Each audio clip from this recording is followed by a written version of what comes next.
고맙습니다. 오늘 새벽에도 이렇게 하나님 앞에 나온 모든 분들에게 하나님의 은혜와 복이 충만하게 임하길 간절히 축원드립니다. 우리 옆에 아이들 이렇게 한번 안아주시고 축복해 주시기 바랍니다. 고맙습니다. 감사합니다. 권위 있는 기독교 잡지사에서 목사님을 대상으로 설문조사를 한 적이 있습니다. 꽤 오래된 자료인데요. 여기에 보니까 목사님들에게 물었습니다. 교회 안에서 가장 부담이 되고 가장 불편한 사람이 누구입니까? 이런 질문을 넣었어요. 교회 안에 신앙생활 하시는 분들 가운데 목사가 가장 부담이 되고 불편한 사람, 쉽게 말하면은 이런 뜻입니다. 목회에 걸림돌이 되는 사람이 누굽니까? 이런 질문을 했더랬습니다. 그래서 그 설문의 결과를 발표를 했는데 1위가 이렇게 발표됐어요. 1등 40일 금식 기도한 사람. 그리고 2등은 철야 기도를 매일같이 하는 사람. 그리고 3등이 신학 공부를 한 장로님. 자, 이게 무슨 얘기입니까? 이 세 가지는요, 한편으로 봤을 때 정말로 훌륭한 분들이잖아요. 기도 많이 하시고 하나님 말씀 많이 알고 목사에게 오른팔 왼팔이 되어서 목사의 목회에 큰 도움이 되는 디딤돌이 되어야 될 분인데 도리어 목사님들은 거북스러워하고 부담스러워하고 목회에 걸림돌이 되었단 말이에요. 야, 이 참 재미있는 결과지 않습니까? 왜 그러냐니까 이 좋은 것들, 많이 아는 것들, 기도 많이 하는 것들을 정당한 데 옳은 데 사용하지 않고 다른 사람을 정죄하는데, 내가 이만큼 많이 알고 많이 똑똑하니까 이걸 가지고 다른 사람을 힘들게 만드는 것으로 잘못 사용했기 때문이죠. 우리는 지금 로마서를 함께 살피고 있습니다. 이제 14장 마무리를 짓게 되는데 14장, 15장까지 계속되는 얘기가 무엇입니까? 바로 이 구원에 관한 얘기예요. 우리 흔히들 이렇게 생각합니다.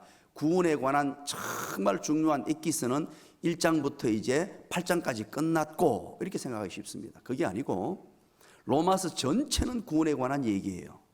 구원, 바로 칭의, 하나님의 은혜로운 말미암아 의롭다 하심을 입은 예수 그리스도의 복음의 능력을 경험하고 그 이후에 성화되어가는, 거룩하게 되어가는 그 과정 또한 정말로 중요하고도 중요한 구원이라는 것입니다.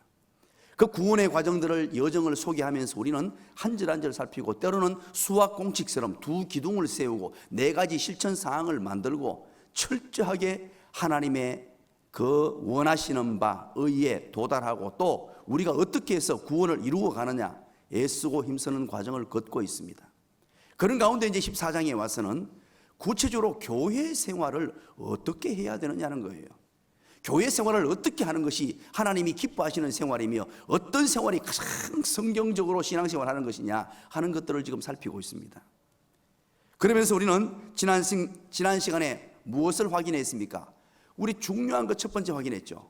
바로 신앙의 강한 자가, 신앙의 강자가 신앙의 약한 자들을 비판하지 말라.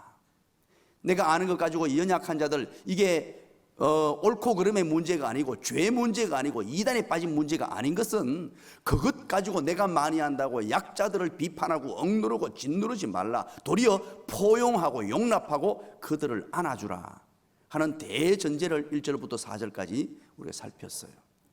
그리고 또 지난 시간에는 이 회색지대의 문제, 옳고 그름의 문제가 우리가 성경에 구체적으로 기록되지 않는 문제들을 우리가 대할 때 각각 마음에 확정하라 그렇게 말했죠. 자기의 신앙 양심이나 또는 성경 지식을 가지고 자기 마음에 확정을 하는데 그런데 중요한 원칙, 누구를 위하여 하라고요? 시작. 주를 위하여 판단하라. 주를 위하여 판단하고 주를 위하여 결정하라는 이 원칙을 우리에게 말씀해 주셨습니다. 그 말은 동기와 목적을 분명히 하라는 것입니다. 우리 나약한 인간들은 자칫 잘못하면 엉뚱하게 판단할 수 있으니까 동기와 목적을 분명히 하는데 심지어 주를 위하여 하라는 이 목적과 동기가 있음에도 불구하고 이것 또한 우리 연약한 인간들은요, 자기 중심적으로 주를 위하여라고 갖다 붙이는 그런 경우가 많이 있다는 거예요.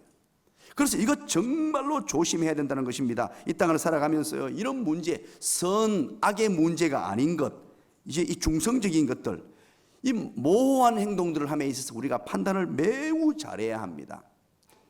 고대 스토아 철학자들은 이런 모호한 것들을 이렇게 표현했습니다. 아디아포라라는 단어를 썼어요. 아디아포라. 왜 그런가 하니까 이런 문제들이 너무 많다 보니까 도대체 이게 선인지 악인지, 이 아디아포라라는 말은 구별하기가 힘든 것이라는 뜻이에요. 이런 것들은 우리가 어떤 손잡이를 잡느냐에 따라서 가치가 달라집니다. 이것이 선이 되어서 수많은 사람들을 이롭게 하기도 하고, 이것이 때로는 잘못 잡으면 이 사람을 죽이게 되기도 하는, 조금 전에 말씀드린 40일 금식기도, 철야기도, 신학을 한 장로님, 동일한 의미예요. 잘못 잡아버리면 정말로 선하게 순기능으로 사용되면 정말 많은 사람들을 옳은 대로 인도하고 목회자의 디딤돌이 되며 모든 사람들의 디딤돌이 되어서 선한 영향을 미치지만, 그렇지 못하면 도리어 이것이 악영향이 되어서 사람을 죽이는 데까지 나가게 된다는 것입니다. 쉬운 예를 한번 들어볼게요. 여러분들의 이해를 돕기 위해서. 아름다운 여인이 옷을 벗고 있는 그림을 그렸어요. 반나의 그림을 쫙 그런데 정말로 아름다운 여인의 모습입니다. 그런데 그 그림을 가지고 평가가 달라집니다.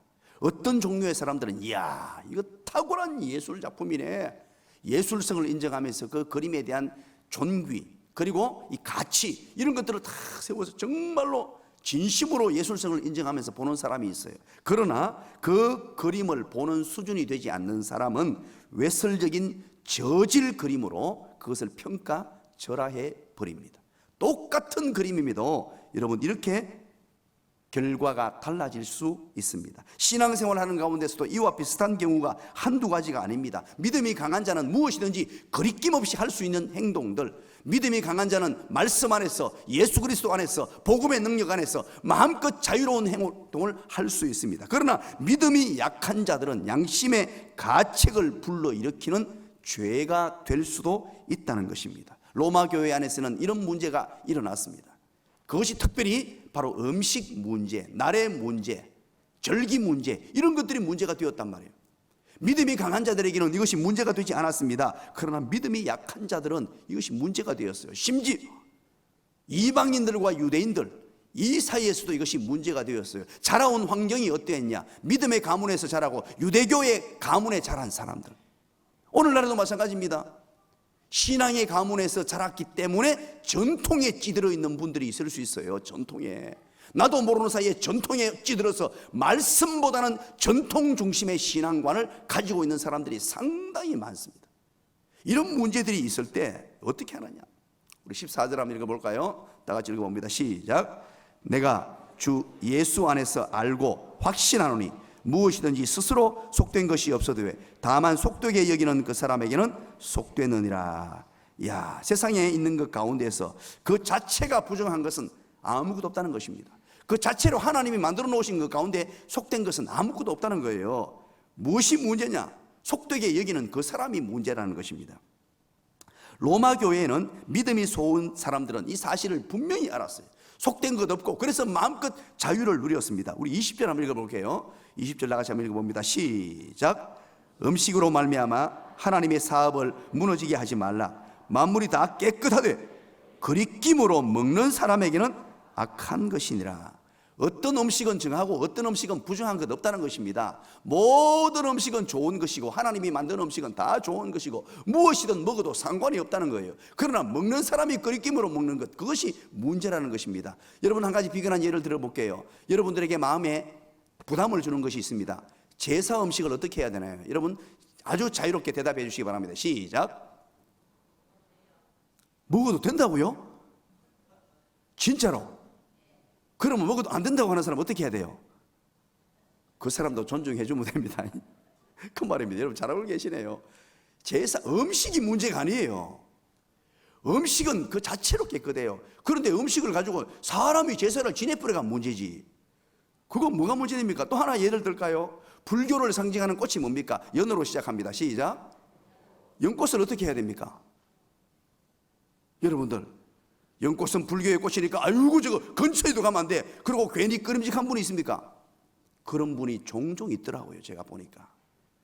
연꽃은 하나님이 만든 정말 아름다운 꽃이에요.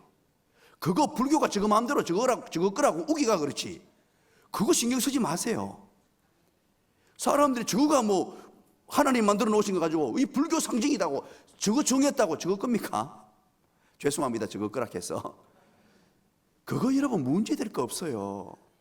이 세상의 모든 것은 다 선하고 아름답게 하나님이 만들어 놓으셨어요. 그러나 사람이 그것을 이렇게 인정한다고 해서 그걸 꺼리낌으로 한다고 해서 거기에 여러분 구애되지 마십시오. 바로 그 얘기를 우리에게 지금 하고 있는 것입니다.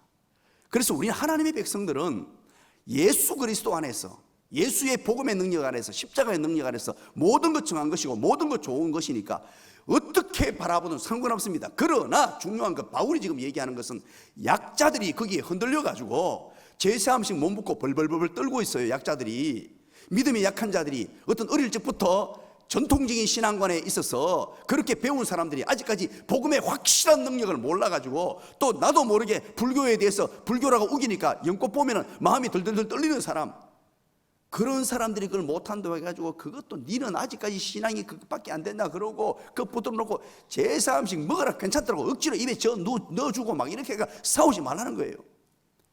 그게 가장 어리석은 모습이라는 것입니다. 오늘 우리는 이 말씀을 가지고 다시 한 번 더 마음의 중심으로 정리해야 됩니다. 우리 신앙 양심에 비추어서 오늘 이런 문제가 있을 때 첫 번째, 다시 한 번 얘기합니다. 중요하기 때문에 첫 번째, 형제를 비판하는 수단으로 삼지 말라는 거예요. 나하고 맞지 않다고 1절부터 4절까지 내용이 그거였어요.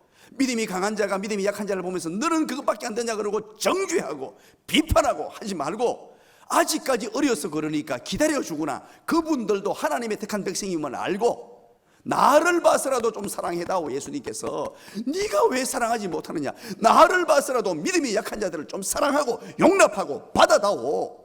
우리 주님이 원하시는 바가 그거예요. 형제를 품고 용서하고, 단지 중요한 게 있어요. 원칙이 있어요. 죄를 범하는 일이나 이단에 빠져가지고 하나님의 교회를 흔들거리게 만들거나 영혼을 죽이는 일을 죽이게 만드는 일이 아니면 그 전제가 깔려야 돼요. 덮어놓고 누구든지 안아준 건 아닙니다. 그러나 형제로 인정되는 자들이 약자들에게 그렇게 하는 거예요. 그리고 또 한 가지가 바로 각자의 마음의 신앙 양심에 따라 성경 지식에 따라 확정하고 판단하는데 주를 위하여 그렇게 하는가 하는 것을 판단하는 것입니다.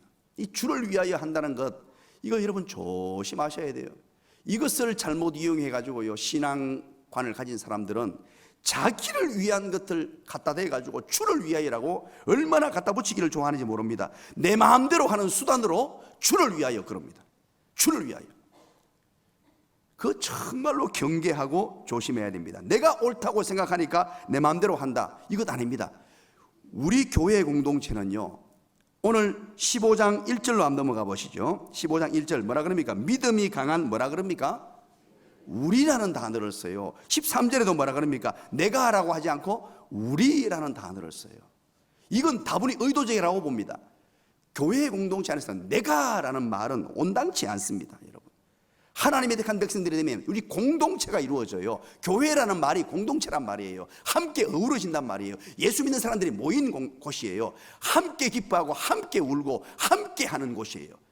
이 공동체라는 것이 얼마나 중요한지 몰라요. 그래서 이 구약의 이 공동체라는 의미가요, 어마어마하게 좋은 의미로, 이 공동체가 너무너무, 이 공동체라는 의미만 알아도 신앙생활에 기쁨을 만끽합니다. 이건 모르면요 신앙생활 제대로 안 돼요. 따로 국밥으로 나 혼자 예수 잘 믿으면 되지, 그런 것도 없습니다. 나 혼자 믿는 예수는 없어요. 그 잘못된 거예요. 신앙생활의 구원의 감격, 기쁨, 이거 완벽하게 누릴 수가 없습니다.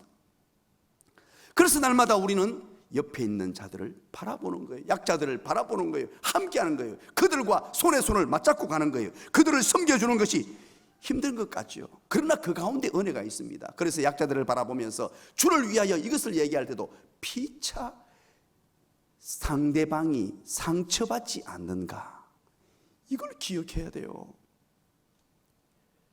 늘 생각해야 될 게, 내가 이 말을 하고 이 표현을 하고 이런 결정을 하면 내 옆에 있는 우리로 만들어주신 이 우리 공동체 한 사람의 눈물 흘리게 하는 것은 아닌가? 마음에 상처를 주는 것은 아닌가? 아프게 하는 것은 아닌가? 이거 끊임없이 생각하라는 거예요. 이게 교회 공동체입니다. 피차 삼가 조심하라는 거예요. 아무리 옳게 여겨지고 옳은 일일지라도 내 형제가 상처를 받고 울면 그거 조심하라는 겁니다. 내 형제의 가슴을 난도질하는 일들을 하지 말라는 거예요. 사랑하는 여러분, 약한 형제를 위해서 나의 자유를 스스로 제재할 줄도 알아야 됩니다. 약한 형제를 위해서 내가 알고 있는 지식도 조용히 덮어줄 줄 알아야 돼요. 약한 자매를 위해서 내가 하고 싶은 일도 때로는 거두어 드릴 줄 알아야 합니다. 이게 교회 생활입니다. 그럼 이게 바로 행복이에요. 이렇게 할 때 주어지는 이 하나님의 나라, 이 기쁨을 우리는 알아야 돼요. 부부관계를 여러분 아시죠? 결혼을 했습니다. 두 사람이 함께 만났어요. 그러면 나는 나고 니는 니다고요. 이 일체의 비밀, 하나됨의 비밀을 깨고 자기 주장을 펼치고 내 마음대로 한다고 하면 그게 무슨 부부예요? 부부가 되는 순간부터, 우리 청년들, 부부가 되는 순간부터 내 마음대로 하는 게 아니에요. 배려하면서 남편을 배려하고 아내를 배려하고, 때로는 내 것 내려놓고 내 습관 내려놓고 내 욕심 내려놓고 상대편을 배려하는 것을 뭐라고 하느냐? 사랑이라고 해요. 사랑. 그렇게 할 때 그 가정이 온전한 가정이 되고 행복이 넘쳐나고요, 부부관계가 정말로 아름다운 관계로 발전해요. 동일한 의미입니다. 교회 안에서도 동일한 거예요. 예를 들면 이렇게 예를 한번 들어볼게요. 가령 우리 여러분들 권재영 목사님이 아이를 3명이나 낳았어요. 여러분 마음으로 박수를 치세요. 기가 막힌 은혜입니다. 이제 우리 모두가 4명을 낳아야 되는데 그러지 못함을 여러분 하나님 앞에 죄송스럽게 생각하시고 자, 이 아빠가 아이들 올망졸망한 각 걷기 시작한 아이들 손을 잡고 이제 길을 걸어갑니다. 길을 딱 잡고 걸어가요. 걸어가는데 아빠는 힘이 있고 다리도 힘이 있고 근육도 있고 빨리 갈 수도 있습니다. 그렇다고 아빠가 빨리 갑니까? 애 손 붙들고 자기가 갈 수 있다고 막 잡아 당기면서 가면 애들 어떻게 합니까? 1번 자빠진다, 2번 넘어진다, 3번 코 깨진다. 애가 넘어지는 거예요. 어느 아빠가요, 아직 걷지도 못하는 아장아장 걷는 아이를 붙들고 막 잡아 당기가면 갑니까? 혹시 넘어질세라 잡고는 안 혹시 비뚱거리면 딱 잡아 서서 세워주고 잡아주고 기다려주고, 아빠가 아무리 혼자 잘 갈 수 있어도 가지 않아요. 딱 잡고 함께 가요.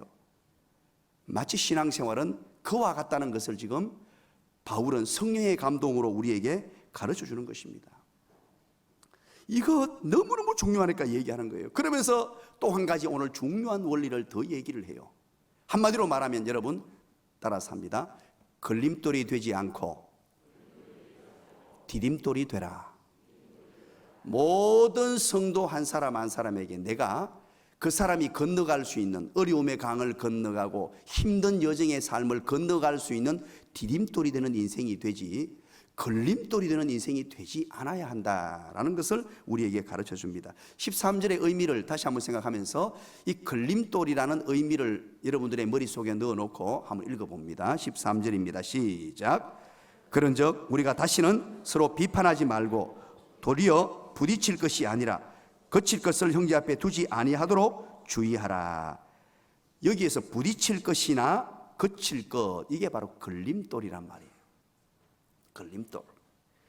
우리가 판단하는 자리에, 이제 남을 비판하거나 이렇게 하는 자리에 머물러 있지 말고, 비판하지 말은 거 알죠? 이제 포용하는 것까지 우리가 알았어요, 배웠어요. 거기에 머물러 있는 것이 아니고 이제는 더 나아가자는 것입니다. 더 나아가서 다른 사람, 우리 신앙의 약한 자들, 함께 신앙생활을 하는 사람들의 삶에 걸림돌이 되는 역할.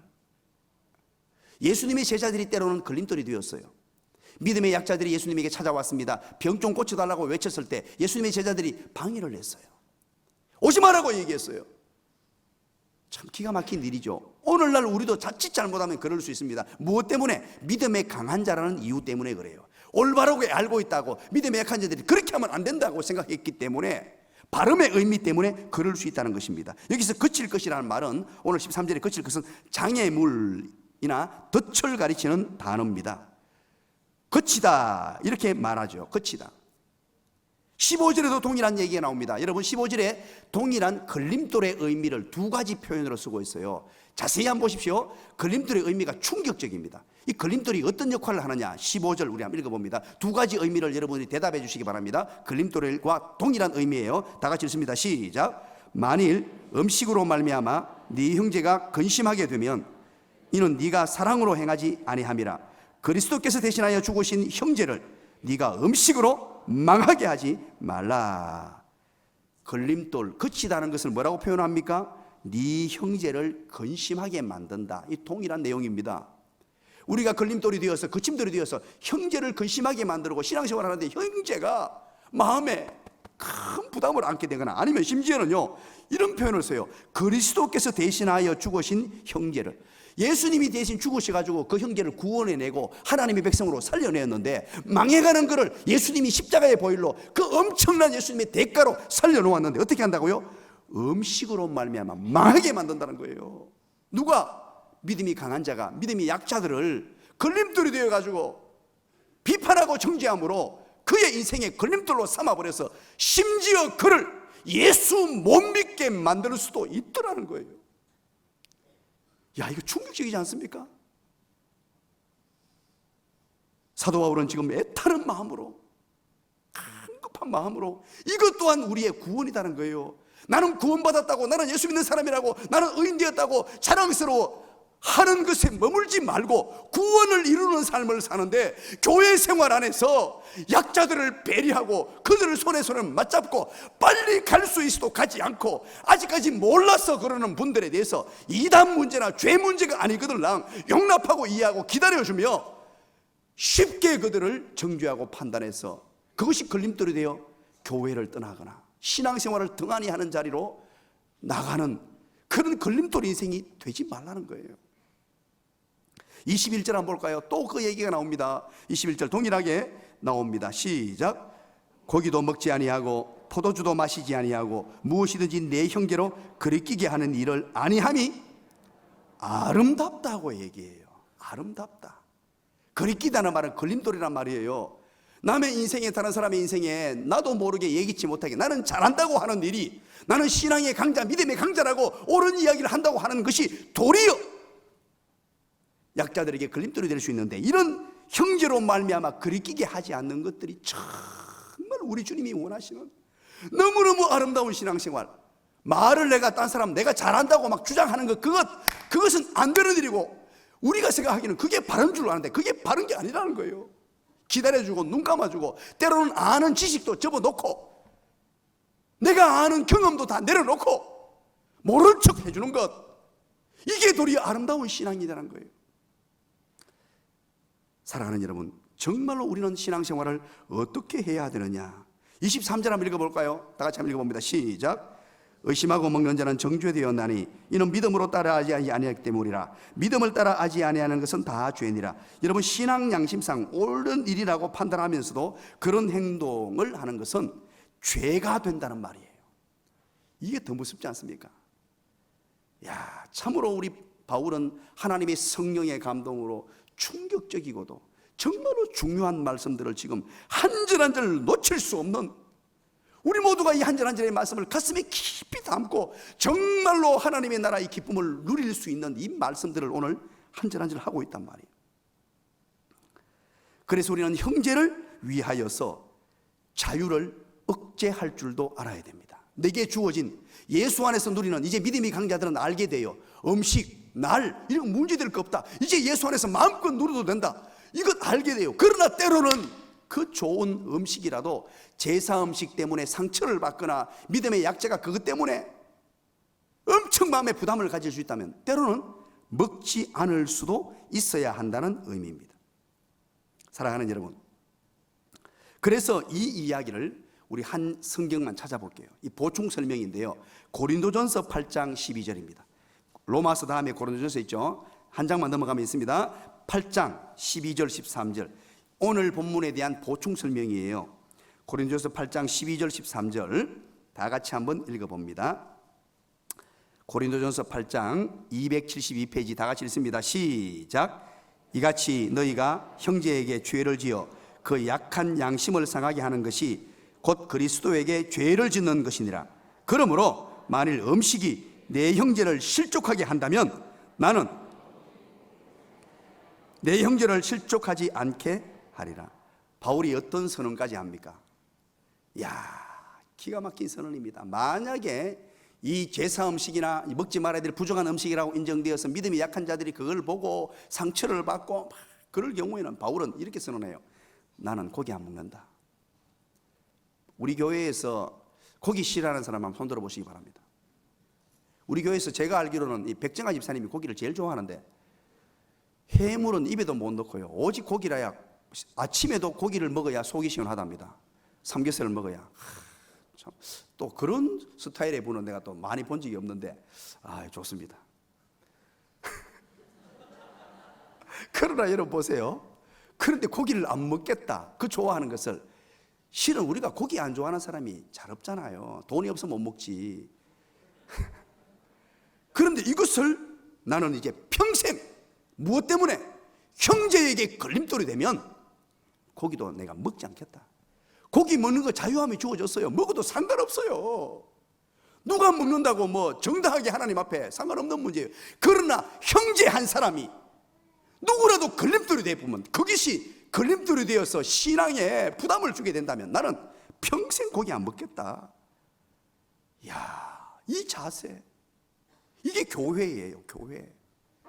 형제를 향한 사랑. 그러면 신앙생활 그렇게 어렵게 해야 됩니까? 여러분, 그 어려운 것 아니에요. 그것이 곧 행복이고 기쁨이에요.